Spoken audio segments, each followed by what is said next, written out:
Welcome to the Hockey Writers Prospect Corner, a show with our top prospects writing crew, bringing you the latest news, analysis, scouting reports, mocks, rankings, and much more. From the World Juniors to the NHL Draft floor, from the farm to the NHL, our team covers everything that happens in the world of prospects. So sit back, grab a notebook, and get ready for Prospect Corner. Hello, everybody, and welcome into another episode of Prospect Corner here at the Hockey Writers. I'm your host, Matthew Zator, and as always, I'm joined in by my fellow prospect analyst, Dayton Reimer. We're without Peter again this week. Something came up. He was supposed to record with us here, but he'll probably be back next week again. But Dayton, how's it going? Well, it's pretty good. Yeah. Things are moving forward, which is always nice. Weather's warming up, also nice. Yes. We had in BC here, we had a nice stretch of like 20 something degrees and it's nice and warm, and then they're like, and we're back to rain. And it's been raining a lot again, like normal BC weather. So yeah. we'll get summer eventually.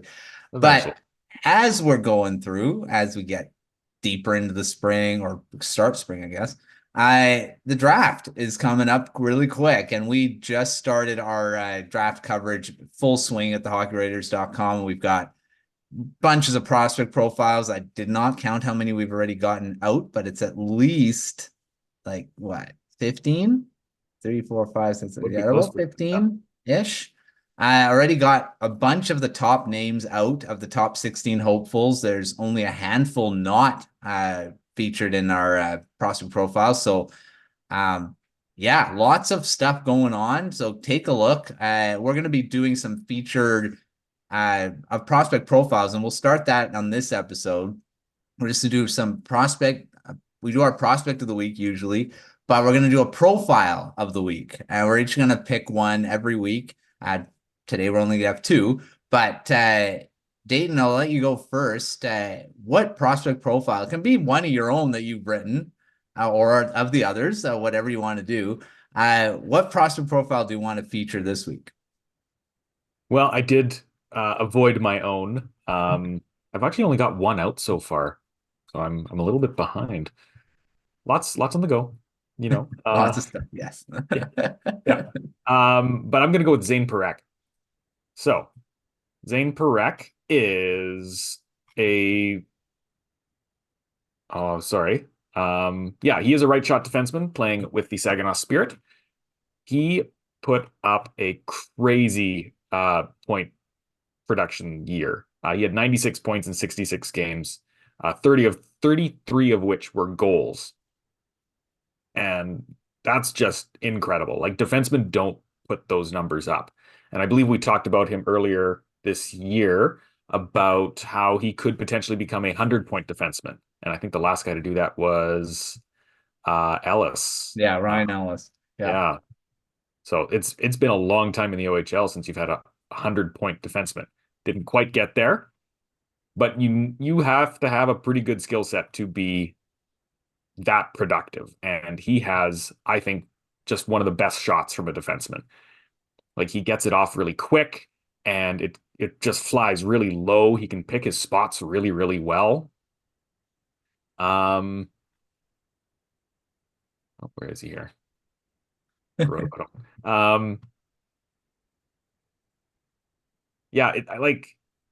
It's one thing I noticed last year when watching Connor Bedard is a very unique shooting style. And I feel like Zayne Parekh kind of fits into that. Like, it's not a typical way to shoot a puck, but he does it really, really well.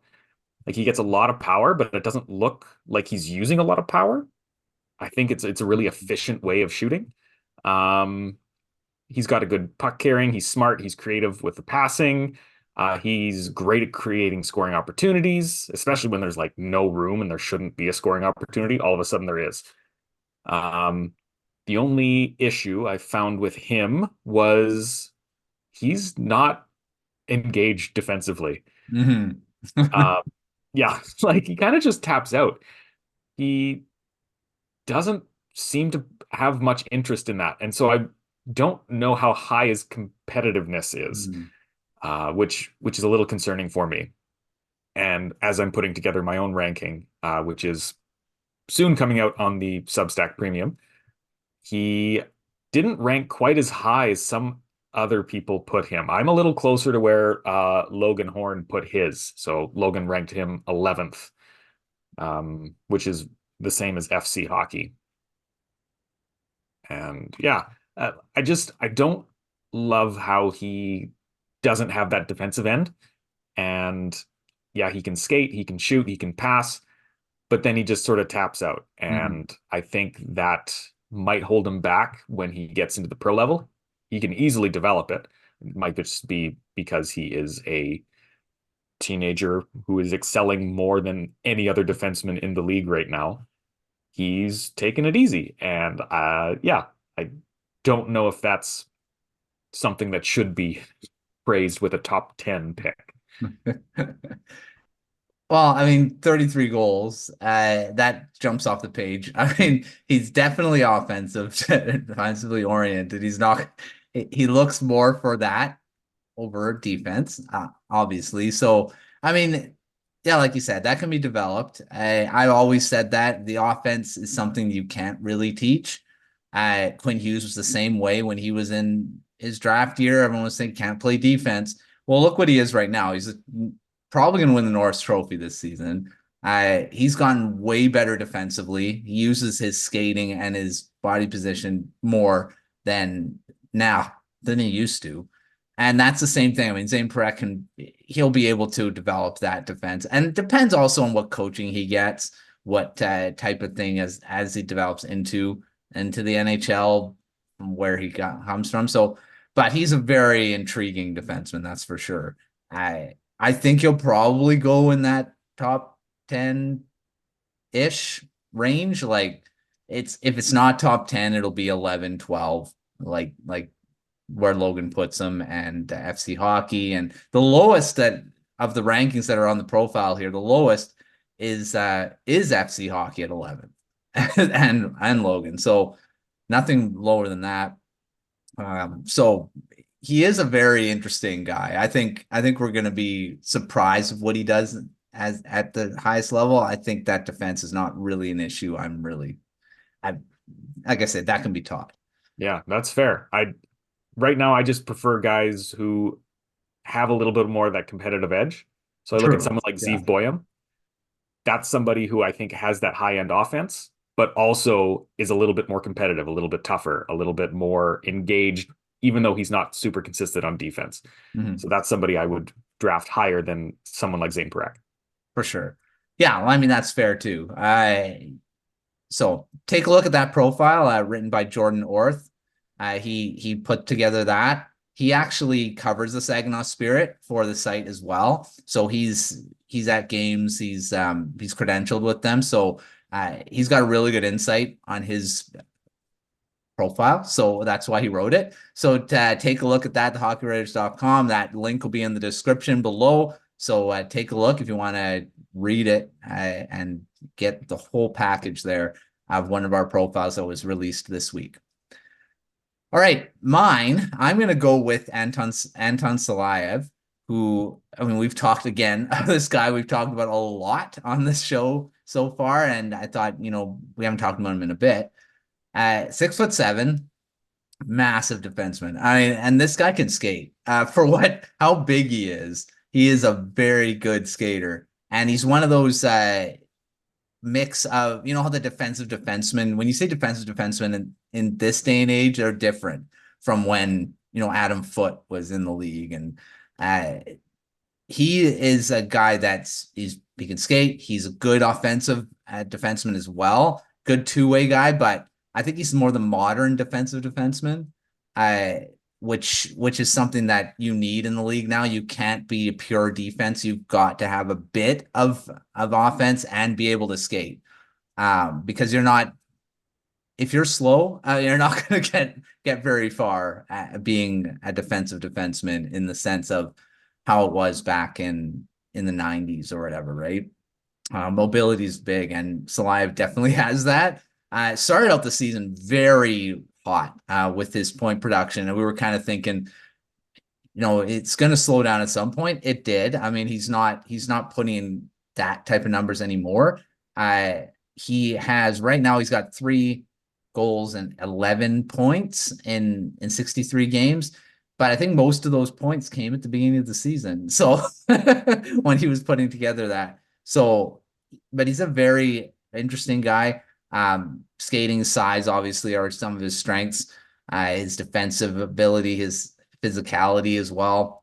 One thing he needs to kind of look at improving is his shot. And I mean, he kind of rushes when he's taking charge on offense. But his main part of his game is defense. I mean, that's a big part, and that's why they call him a defensive defenseman in the kit sense of he's just very good at that. I think that's what's going to make him enter the NHL a bit faster, because he's got that part of his game already rounded out.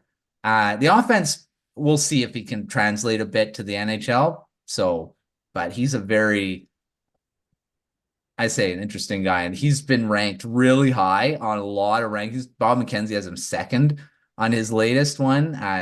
Daily Faceoff 5th.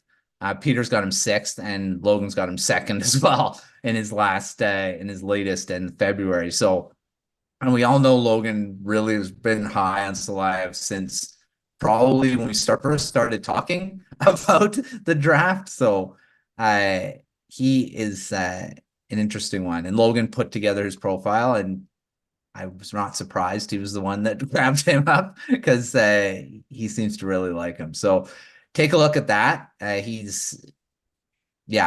think he's going to be a guy that's going to go really early on. And I believe is he a right shot too? No, he's left. He's a left defense, but still going to go pretty early. Yeah, I think one thing that stood out to me was just the speed that he can skate backwards. Yeah. Like, he can skate backwards as fast as other guys can skate forwards. His movement is incredible for somebody who is so big and standing at 6'7". And as I watched him, I'm thinking, like, is this what Chara looked like when people were scouting him way back when? Because that guy wasn't supposed to be an offensive defenseman. Yeah. Never, like, when he came into the NHL with the Islanders, with the Senators, he was a big shutdown guy playing on the 2nd, the 3rd pair. And all of a sudden, he's a Stanley Cup winning captain and a 40, 50-point defender. So I don't know. I think there is potential for him to hit that. I don't think it's a high potential, but there's a chance. And for that chance, you have to take him in the top 10. Yeah. And that's the thing. We talk about smaller guys, but size like that, it's still very beneficial in the NHL, and especially for defensemen that have the reach and to be able to skate how well he can, is somewhat of a unicorn. I mean, it's very rare to have a defenseman like that be able to skate like that. So he is going to go early, that's for sure.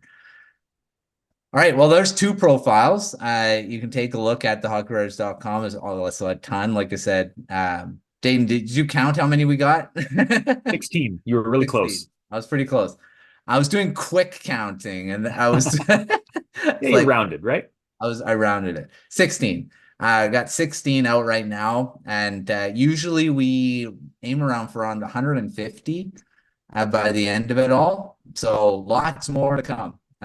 So hopefully we get a ton more. We'll be featuring them as we go through every week, and we may pick ones that were released this past week or the ones, right? So we'll be featuring more as we go through. So take a look. If you wanted to just listen to the video version, that's fine. But take a look at that. No, don't just listen to us on the show. Go take a look at the Hockey Writers and look at the profiles, read them, because there's a lot more detail than what we're just kind of summarizing here on the show. So take a look at that when you get a chance. All right, Dayton, before we move on to our next team on the farm system rankings, want to touch base with you and talk about what you've gotten. It was your last premium article on the Substack, and it was the start of your journey through the WHL teams. And yeah, it was a very, very interesting to read. I actually read it. I'm not lying. I read it. Thank you. It was very good. I really enjoyed how it we went through the different atmosphere of how the arena was too. So, give us a sneak preview of what people can find on the premium Substack there. Sure. So I'll backtrack a little bit. This idea came to me last summer, and I was just thinking about all of these junior arenas I'd gone to as a kid. I grew up near Medicine Hat, so I went to the Tigers a few times. A lot of the clubs I was in was in a little town closer to Lethbridge in Alberta, so ended up going to a few Hurricanes games as with a large group. My uncle took me to a Red Deer game, and I had all these really fond memories, but I also recognized how different they were. Like, it wasn't just going to an NHL game. Both NHL games I've been to have been very cool. It's Calgary and Edmonton. Mm. When you grow up in an Alberta or a single province, then it kind of just circulates around them.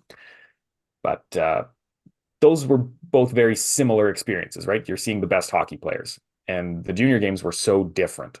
Mm-hmm. So I started to wonder, could I actually see every WHL team play in their home arena? And nobody told me no. So I started trying to do it. And it's so dumb. Like, the WHL is the most spread out league in the Canadian Junior League. Like, you've got teams up in Prince George, which is what, a 9-hour drive from literally anywhere. Yeah. And you've got a team down in Portland. You've got one in Brandon, Manitoba. Like, that's a large chunk of land. Like, even Ontario, who's the far ones out? Thunder Bay. Do they still have a team? Because that was a ways out, but still nothing compared to what the WHL has. So yeah, it's ambitious, but I've started it. I'm currently in Saskatoon, so I started with that.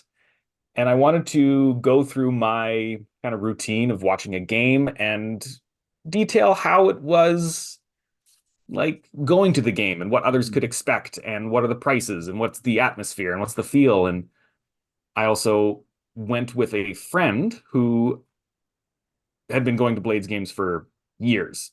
And so he knows a lot more about sort of the history of the team and some of the cool events that have happened. I believe he was at some of the Memorial Cup games in 2013, from what I remember. He remembers watching Braden Shen in that half season that he came back.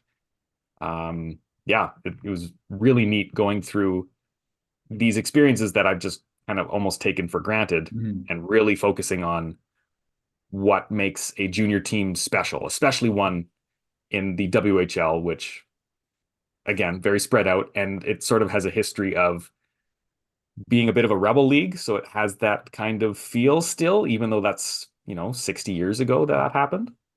It's I love it. It's so much fun. Yeah, so that's a fun series. Check it out. If you are subscribed to the premium tier, take a look at that article if you haven't already. And if you're not, make sure you're subscribing and take a look, because there's a lot more, not just the prospects. We've got premium articles from all the NHL teams. You can sign up for what you want, and also hockey history, news and rumors, lots of fun stuff at the Substack going on. Dayton, you've got your rankings coming out soon as well, and that's going to be a premium piece. So you're in for a lot if you subscribe to the premium Substack of the Hockey Writers. So take a look. It's fun. And I will mention that the first episode is in Saskatoon, my hometown right now. And that's the only one that's out so far. But I've got a backlog. I've been to 5 junior teams so far, and we'll be adding more next year because most of them are just finished. So there's more to come. So stay tuned. About once a month. Yeah. So there you go. Stay tuned for that. Take a look in the link below. If you want to subscribe, take a look at all this stuff we offer at the Substack, and take a look. All right, let's move to our next team on our farm system rankings. We're running through them. We're at number, what are we at? 4. Still got a lot to go. Number 4 on our list, Detroit Red Wings. Very deep team prospect wise. They are actually fighting. This is the first team we're covering that's actually fighting for a playoff spot. The other teams are already out of it, and they were out of it very early. Red Wings are, I believe, still in a wild card, but and a lot of their prospects are not even in the NHL right now. Simon Edvinsson is with the team. The rest of them are either playing the AHL or in junior. So lots of great prospects. And these are just the 5 that Logan picked. You can probably pick a few more. He's got Simon Edvinsson, Marco Kasper, Nate Danielson, Axel Sandin-Pellikka, and Sebastian Cossa as his 5. Dayton, you agree with those 5? Would you replace one of them, or is that the top 5 of Red Wings prospects right now? Yeah, I think that's fair to say that's the top 5. I think there's a few guys who could sneak in and compete, but right now I think that's fine. Trey Augustine, he's been really good in the NCAA. He might be pushing Cossa for the top spot for goalies. Edvinsson, Danielson, yeah, those guys, easy choices. Shea Boyum, I keep forgetting that he's a Red Wing prospect. He's also having a strong NCAA season. Is it better than Sandin-Pellikka? I don't know. You're spoiled for riches with the Red Wings. Oh, yeah. You can't really make a wrong choice within like 10 guys. But what Logan picked, that's a really good top 5.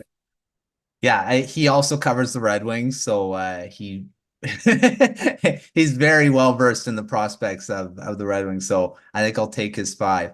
I would actually, no, that's the 5. I don't know who else would actually insert right now, because that's a pretty strong top 5. Simon Edvinsson is close. He's getting actually close to graduating. If you want to go by the 25 game mark of NHL, he's played 50. Actually, I believe it's 50 over 2 seasons, if that's by definition of, I believe it's Corey Pronman that's put that out there as a criteria. We always kind of take.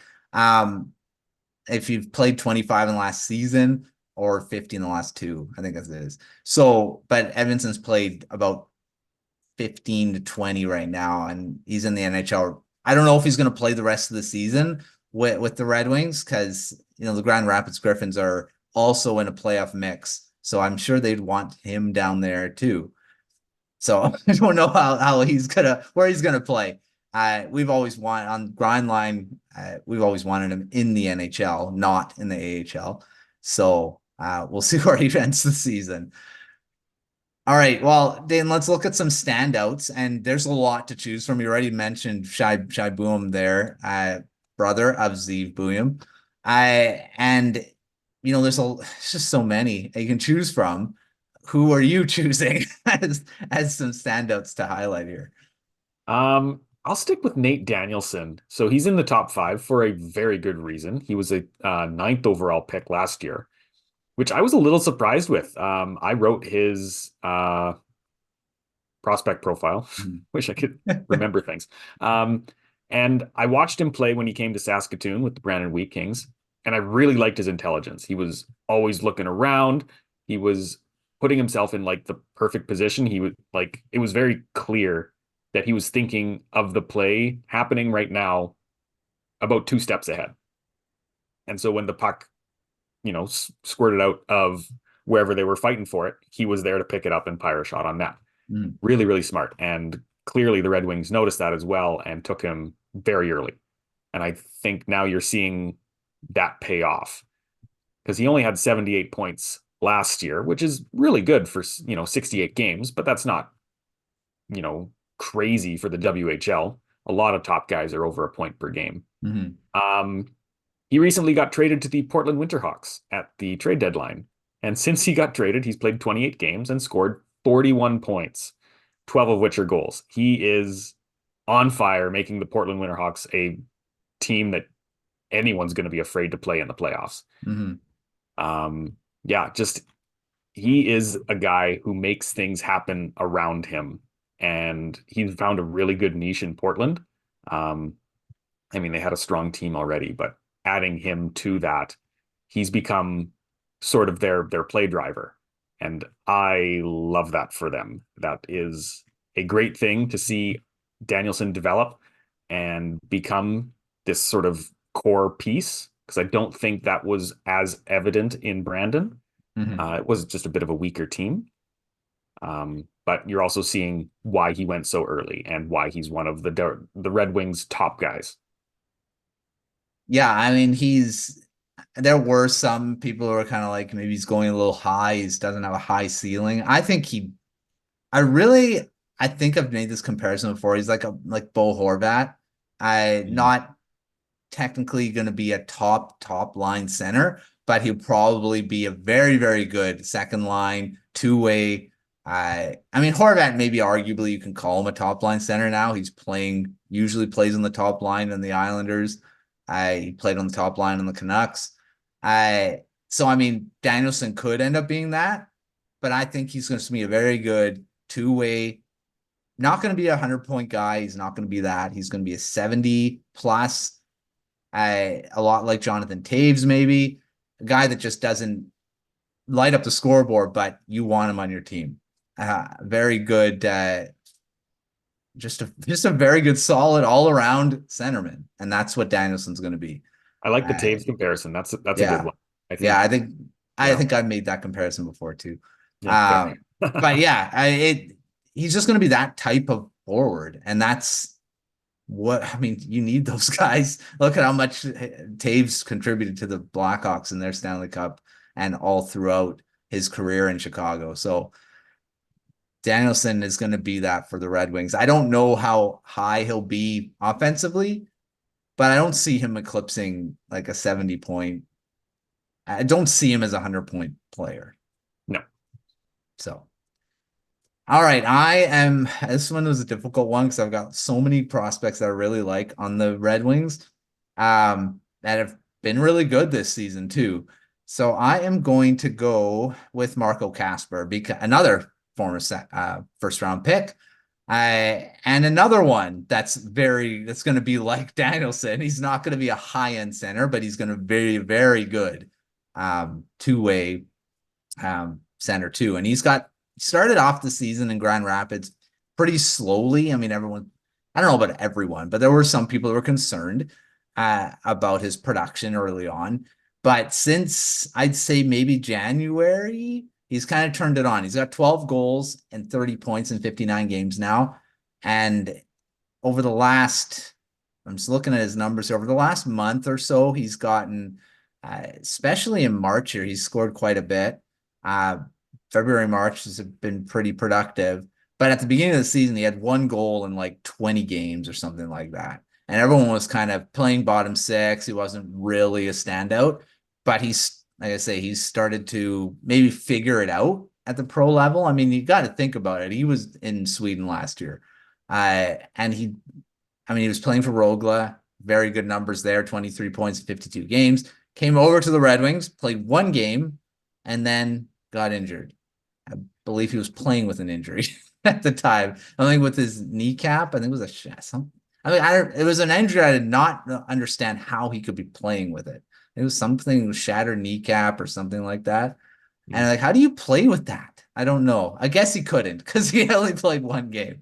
And then was shut down for the rest of the season. Came and started in Grand Rapids. A lot of people hoping that he would make the team for the Red Wings, but never did.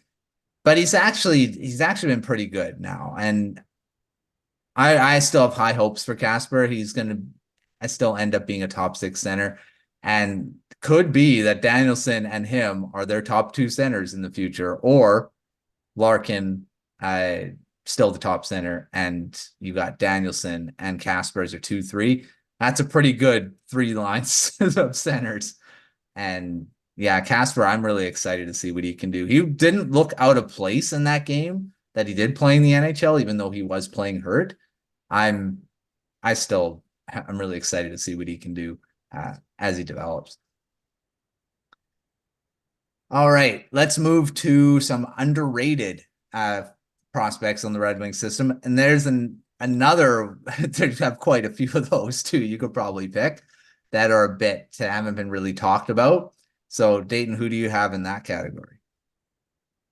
Now I don't pay attention to a lot of Red Wings discourse, so I don't know exactly who's being talked about. But I'm going to bring up Carter Mazur, who I think can slide a little bit under the radar. He's well, he was a third round pick back in 2021. He is in his first full season in the AHL, and he is second in points. And I don't know if anyone really predicted that happening. But he was in college before that. Yeah. Yeah. Where was he at? Yeah, University of Denver. So he currently sits with 31 points in 51 games as technically a rookie in the AHL, 15 of which are goals. Both of those totals sit second on the team, just behind Jonathan Berggren, who has had a really good year in the AHL, which makes sense. He played last year in the NHL mostly. But yeah, I think he's demonstrating that he is not somebody that should be ignored. He's a great playmaking winger with a really good shot. He's, yeah, a really interesting guy. I think can start making a push for some NHL time in the next little bit here. Mm-hmm.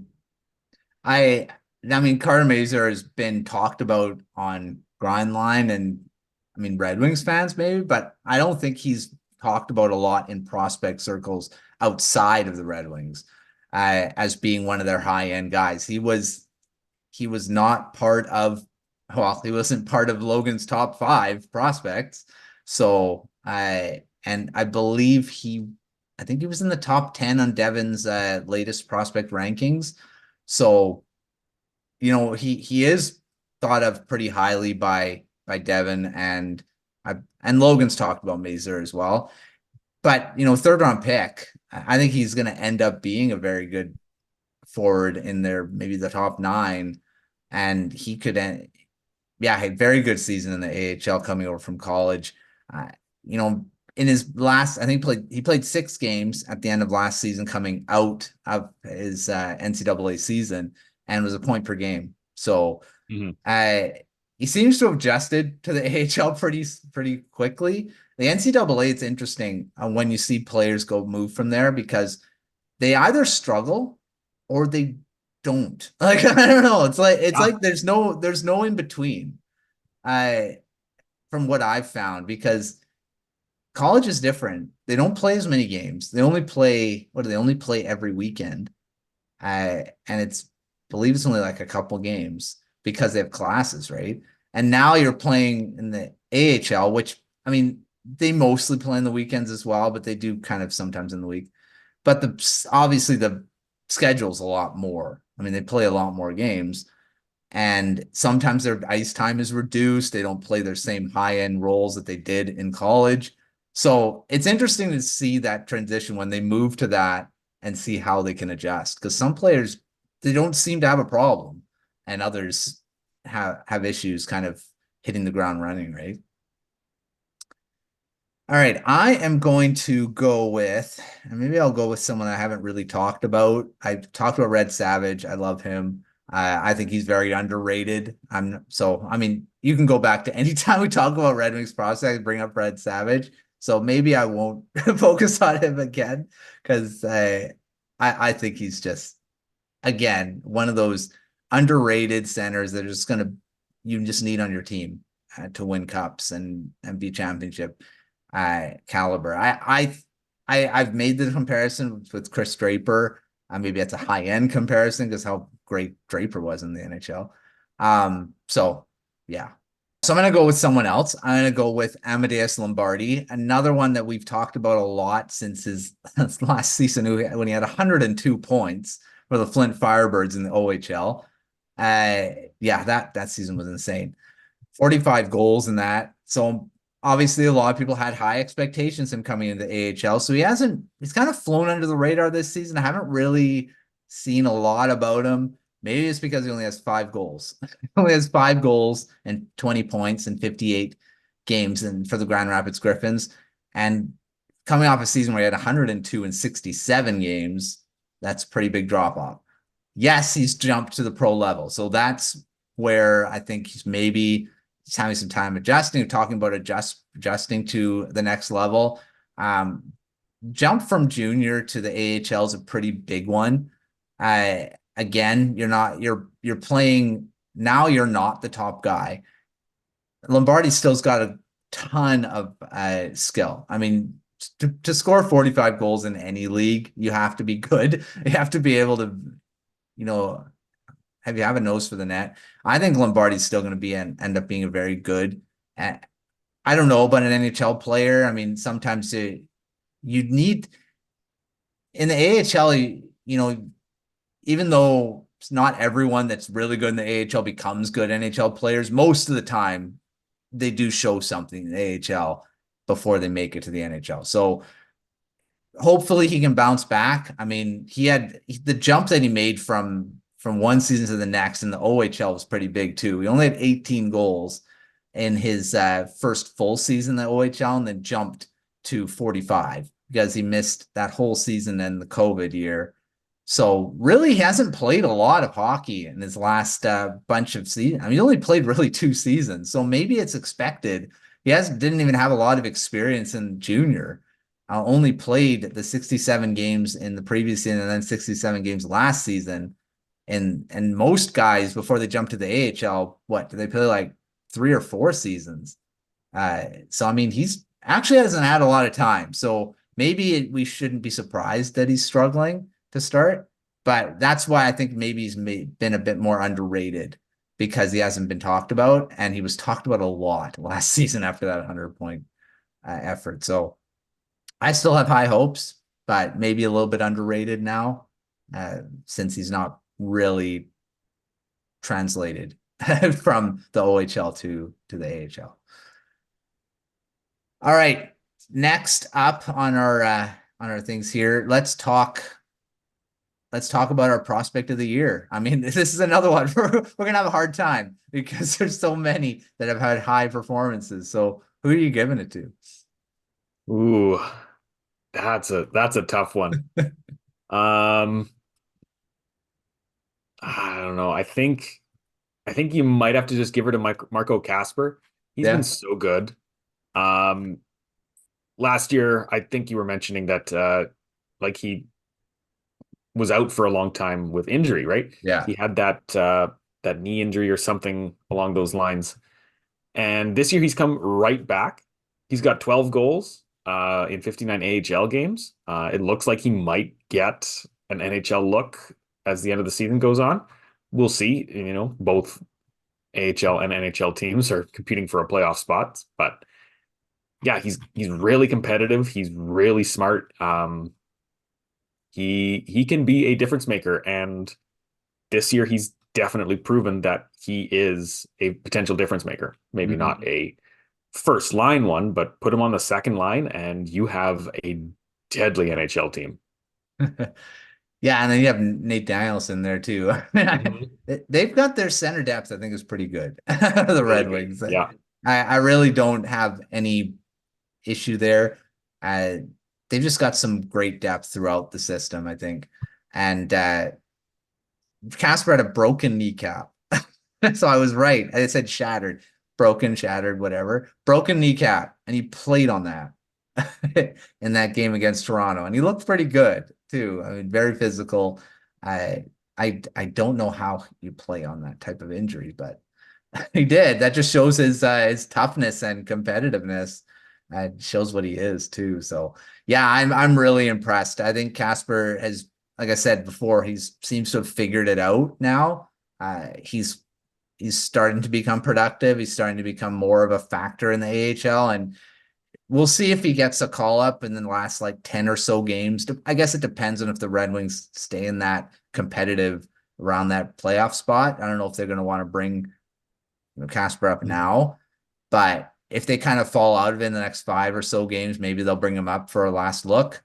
And again, the Griffins are in the playoff race as well in the AHL, so he may get some playoff games too. So I'm going to give it to Kasper too, just because of how his improvement has been over the year and adjusting from, and again, recovering from that injury, which wasn't easy, I'm sure. And then being able to make that adjustment pretty quickly throughout the season and be good. I would give that to him. Nate Danielson's another candidate, obviously, what he's done in the OHL, and we'll see what he does in the playoffs too. Because he's probably gonna be a big factor there. All right. Well, on that note of strengths and weaknesses, what do the Red Wings have strength wise? I mean, they've got a lot. They've got a lot of depth. Do you see what is their biggest strength of the prospect pool? Well, I think we said it already. It's their center depth. Mm-hmm. They have,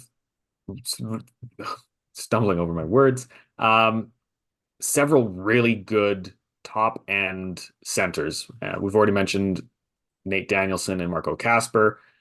Those guys are going to be top 6 guys, right? They may not have the points behind them, but they're going to be up there. And then you add in Red Savage. That's like a third line guy who's going to fill out that rest of that center depth. Amadeus Lombardi, an underrated guy, right? Yeah, just looking through their forwards, they have a lot of really good center depth. Noah Dower Nilsson, who hasn't played much this year, but another one, once he's healthy, should be, right back up there with those guys. Yeah, really, really strong center depth. Yeah, they may have a problem in the future where you have to play some guys on the wing. It's a good problem, though. Not a bad problem to have. That's for sure. You need centers. You look at the Stanley Cup winners, and over the years, they're usually are 3 deep at least.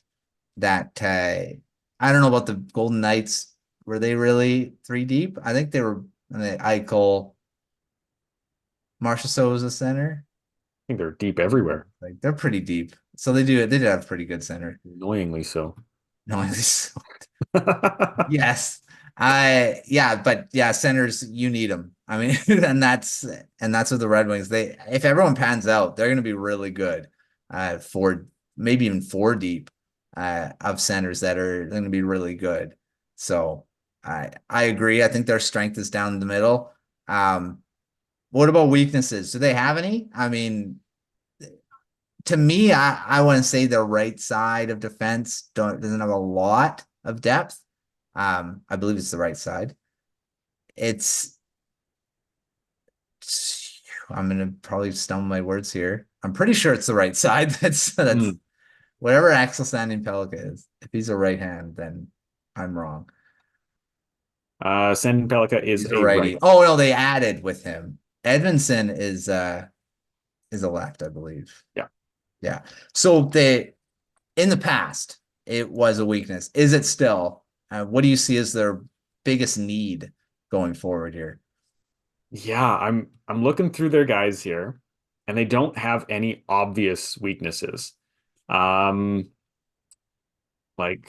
centers we already covered, and they have so many centers that some of them will be playing wings, and so maybe their wing depth isn't great, but they have enough centers that it's okay, right? It's not really a weakness. You have a lot of really, really good forwards that can cover that. Yeah. Their defense is really good. The left side, very strong. The right side, maybe not quite as much, but now you have Axel Sandin Pellikka. You have Antti Tuomista. You've got Anton Johansson, who looks like an interesting guy playing the SHL. So yeah, maybe not a strength, but definitely not a weakness. It's could maybe use some more improvement. Goalies, maybe they have Trey Augustine, Sebastian Cossa. I don't know if you need much more after that. Because beyond that, I think it's a pretty steep drop off to Jan Bednar, who would be the next best guy. And then a few guys who I think it's a long shot for them to make the NHL, but you never know with goalies. So I think if I have to pick one, it might be goalie depth, but I don't think you're complaining if you have what they have. Yeah, if Cossa and Augustine both pan out, that's a pretty good 1-2. I mean, if they are at the same point in their development and playing at the same time, I think they're pretty close. That much different. Cossa will probably make the NHL first. Because Augustine's got it was his freshman season in the NCAA, this past one. It's very great, very good season. One of the top guys. We talked about him on our goaltending rankings there. Yeah, and Kosa has improved dramatically since the last season or a bit in his first season in the AHL. So their goaltending depth maybe like beyond them. It doesn't have a lot, but do you really need a lot right now when you have those two? Maybe not. And their right side defense has definitely improved with Simon Pellikka, and that's why they picked him. And he's having a heck of a season in the SHL too, with 10 goals, 18 points. And he's, playoffs. I don't know if they're going on right now, I believe. Played 2 games so far, 1 point there. So, I mean, yeah, they're mostly, I think they're pretty strong everywhere. I mean, obviously you can get better in certain areas.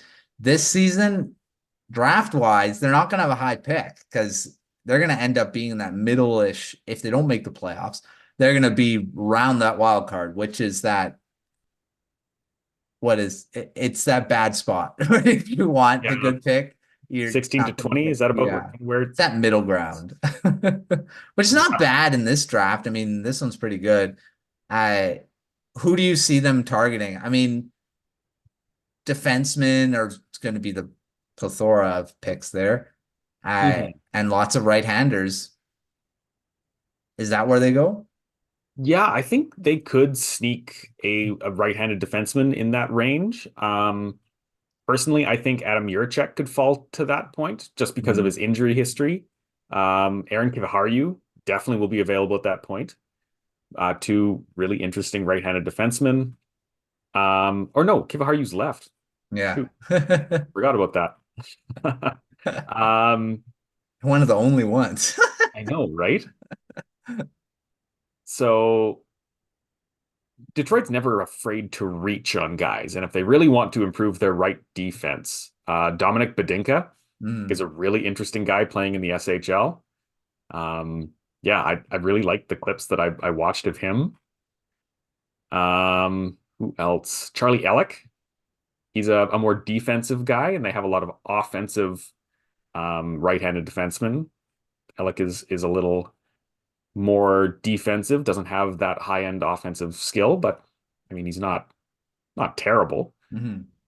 Harrison Brunnick, he's again more that very pure offense, and I've questioned his defensive decision making when I watched him, but he could be an interesting pick in that sort of range.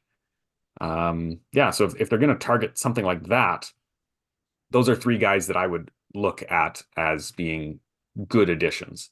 And there was talk that the Red Wings may have jumped into the trade deadline talk and trading that first rounder. Eisman didn't do it. I think he's still in that. I don't know. We've talked about on Grindline talked about of what he's done, why he didn't do it in the trade deadline, but this team is very interesting where their development is. Are they a rebuilding team? Are they not? Right now, they're a playoff team, but where do you see them in their rebuild right now? Is the rebuild done? Are they more just trying to figure out what they are? Or I don't know. Like I can't answer that. I'm not really sure of where they are. Yeah, I think they're where the Senators thought they were going to be this season. It's fair, yeah. So, for those who don't know, I am a Senators writer, and hopes were super high. Like, no one was going to say that the rebuild was over, except one person. We don't need to mention him again. But it was definitely nearing its end, and now it was time for success. And then everything imploded. Detroit, on the other hand, I think is pretty much done their rebuild, not incompletely. I think there's still a few more pieces that they'd like to add, and I don't know if they would want to go all in on getting a playoff spot. But they're close. And we can see right now that they are close, and they've been close pretty much all year. So they're basically in the last year or two of their rebuild. And you're going to start seeing a lot more success. You're going to start seeing a lot more playoff pushes, and some of these top guys really start to come into their own. And we've already talked about several of them. They're going to add another decent pick this year. I'm really curious to see who kind of falls into that mid-range, because it's a really tight race after the top 10? Yeah. Top 10, top 12. After that, you have just a whole group of like 20, 30 guys who could be in the first round. Really interesting draft. Yeah, it is. And that's where you kind of throw a dart at the board and think, well, you're probably gonna get a good guy. And most likely it'll be a defenseman. The Red Wings are now not in a playoff spot. Just looking at the standings, they are now a point out of the wild card, last wild card, which is held now by the Washington Capitals, with 79 points. So the Red Wings are now not a playoff team, but they're close. They're still in it, right? They're still in it. I agree. I think it's not really a rebuild anymore. It's more of a trying to figure out what you are in that between mode. I don't know. It's like you're not contending. You're not a perennial playoff team. You're more of a trying to figure out where all the young guys kind of fit in, how many veterans you want. I mean, it's figuring out your new core. I think they're in that stage, and they are really close. I mean, this season they could make the playoffs if they can figure out their consistency issues, which seems to be issue all season long. And they got so many prospects that they seem to.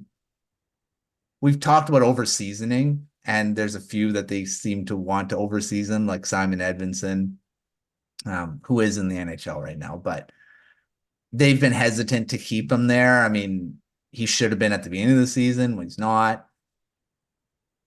He's NHL ready. I don't think he has much more in the AHL. He's been really good down there this season. So I don't know. I want your thoughts on Edvinsson. Where do you think he should be NHL? That's it? Or, I mean, defensemen are really tough to figure out. Not as tough as a goalie, mind you, but they're going to need more time. And I think there's way too many examples of defensemen who got into the NHL before they turned 20, and that kind of killed their development. Mm-hmm. They were put into a situation where they either couldn't succeed or they struggled to, and they really couldn't recover after that. And so I think Detroit has always been really smart in how they've dealt with their prospects. They've given them every opportunity to ensure that their development is on track. And in the AHL, you probably want a guy who is not only thriving, but like just killing it. Because then he can come to the NHL and think, I've got this. And he probably does. So Edvinsson's getting, little looks, and this is definitely the time he should be getting looks.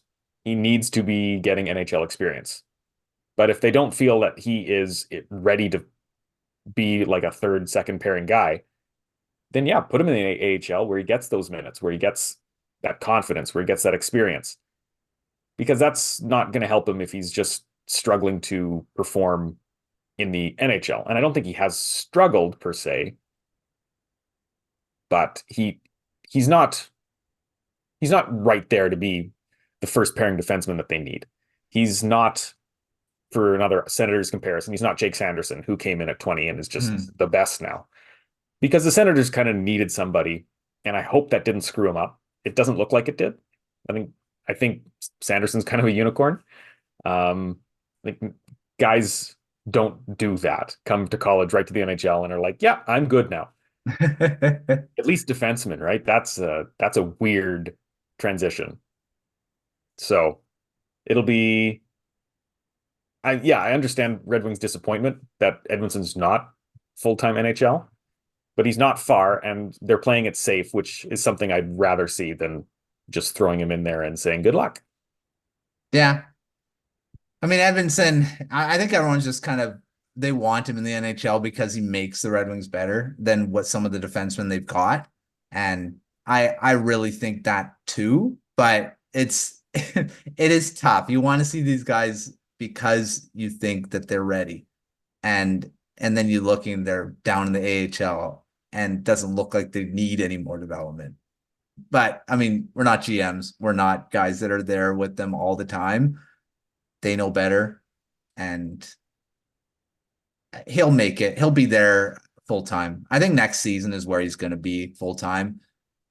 Depending, I guess, on moves that they make, because there are some veterans they got to move out to have him make a space. So we'll see.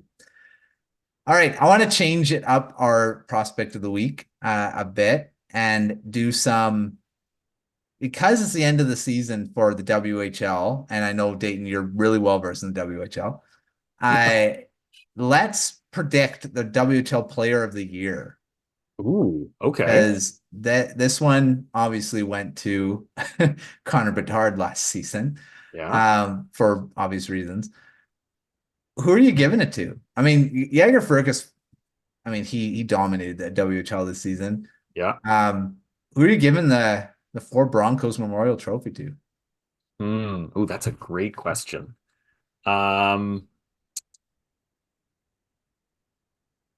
Yeah. Dang. I did our quick fire. I did not prepare you.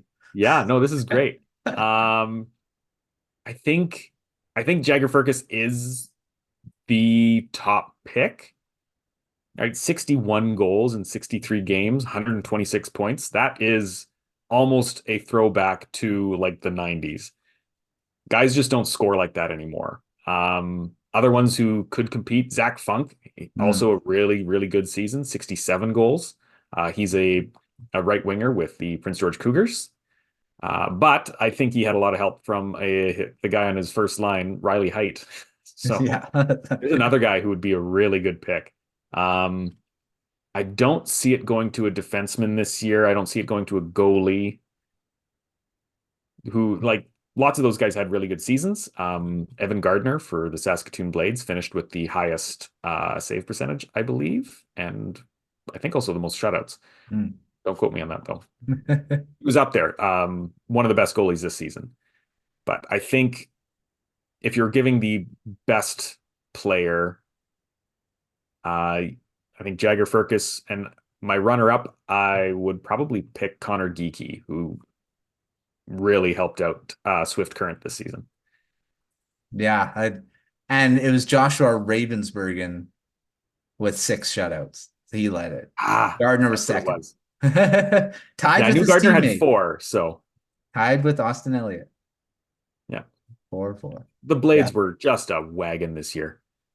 I love that name, Ravensbergen. That is a good one. Yeah, Prince George goalie. Rookie too. Interesting. Oh, there you go. Yeah. Yeah, I don't know. It's tough. There's quite a few players that had some great seasons in the WHL. So it's not the obvious this as Connor Bedard was last season. Everyone's like, yeah, obviously it's Bedard. And yeah, lots of great defensemen too that could potentially get it. I'm gonna go with Fergus, but I mean, there's lots of guys that could get it too. All right. Well, if you have nothing else you want to kind of mention, we will wrap it up. Yeah. Well, I'll keep it in the Blades. I was going to talk about Yegor Sidorov's 50th goal. So I think there you go. Yeah. Guys go for it. Scored 50 this year, and he hit it in the last game. Like, what a way to do it, right? Last game of the season, scores his 50th. Yeah, that's great finish. Yeah. I think he only had 38 assists. Like, he's pure goal scoring. Love that the Ducks picked him last year I think he was a 7th rounder. Yeah. They've got a sneaky good depth scorer in that guy. He's such a fun guy to watch. Yeah. Well, we talked about him in our Ducks one. I think he would dominate the discussion. So yeah. Sorry about that. No, he's definitely deserving of talk this season, and we'll see where he goes. Does he have any more time, Junior, or is he moving?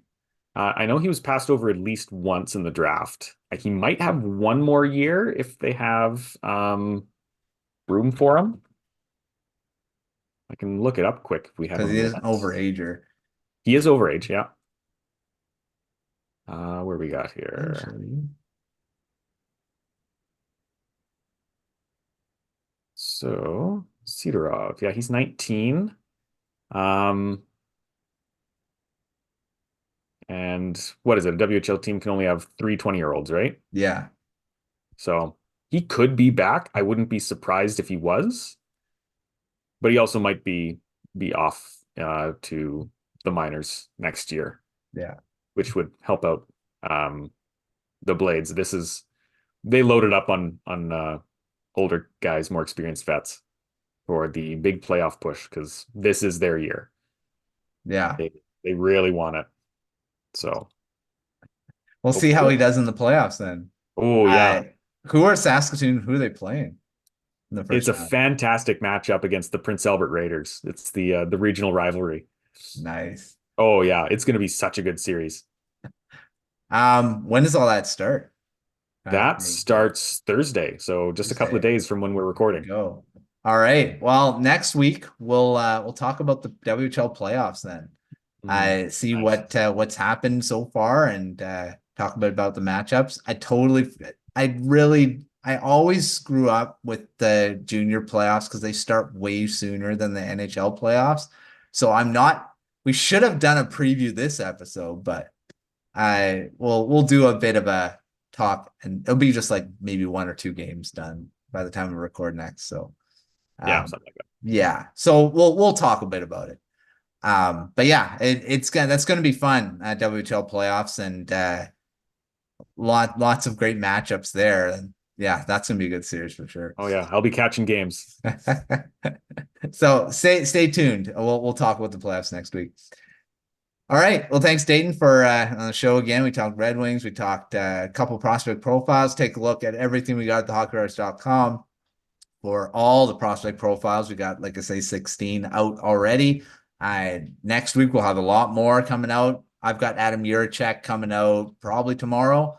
So of what I was able to see of him before he got injured, because I did not much to go on, but he did play last season and he did play Zelenka Gretzky. We saw a bit about him. So got enough. Take a look at all the prospect profiles and it's premium Substack with Dayton with his WHL journey and then also his rankings coming out too. So make sure checking all that out and follow us at on Twitter, on X, I guess it's called now, and at the YouTube channel. Make sure you subscribe if you haven't already. Give this video a like. And until next time, we'll see you on another episode of Prospect Corner.